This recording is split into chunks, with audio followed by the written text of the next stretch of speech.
بہت خوبصورت لکھتے ہیں، سنجیدہ بھی لکھتے ہیں، لیکن مزاحیہ لکھنے میں ان کا کوئی ثانی نہیں۔ سب سے پہلے میں دعوت دوں گی احمد سعید صاحب کو۔ جان تم پر نثار کرتا ہوں پر کسی اور پہ بھی مرتا ہوں، کیا بات ہے! اور وہ تو بیگم کی شکل ایسی ہے ورنہ میں کب کسی سے ڈرتا ہوں۔ کیا خوب ہے، کیا خوب ہے، شاعر فرمائے ہیں۔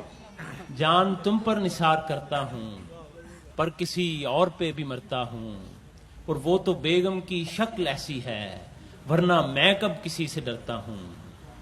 بہت یہ اچھے۔ غزل کے چند اشعار۔ مجھ سے کہتی ہے یہ وفا کیا ہے، ہائے لوگوں اسے ہوا کیا ہے۔ مجھ سے کہتی ہے یہ وفا کیا ہے، ہائے لوگوں اسے ہوا کیا ہے، اور وہ بھی شادی شدہ ہے اور میں بھی، یا الہی یہ ماجرا کیا ہے۔ بہت اچھے، بہت اچھے۔ وہ بھی شادی شدہ ہے اور میں بھی، یا الہی یہ ماجرا کیا ہے، اور اب وہ جوتا اٹھائے پھرتی ہے، کوئی پوچھے کہ مدعا کیا ہے۔ بہت خوب۔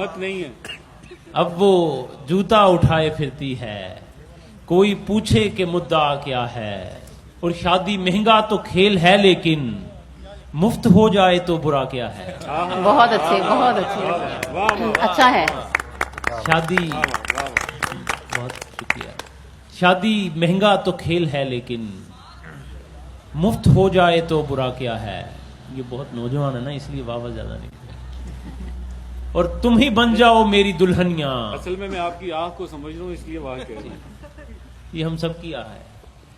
تم ہی بن جاؤ میری دلہنیاں، یہ شعر سمجھ۔ اور درویش کی صدا کیا ہے۔ کیا بات ہے، کیا بات ہے۔ تم ہی بن جاؤ میری دلہنیاں، اور درویش کی صدا کیا ہے۔ یہ بہت سارے دلوں کی آواز ہے احمد۔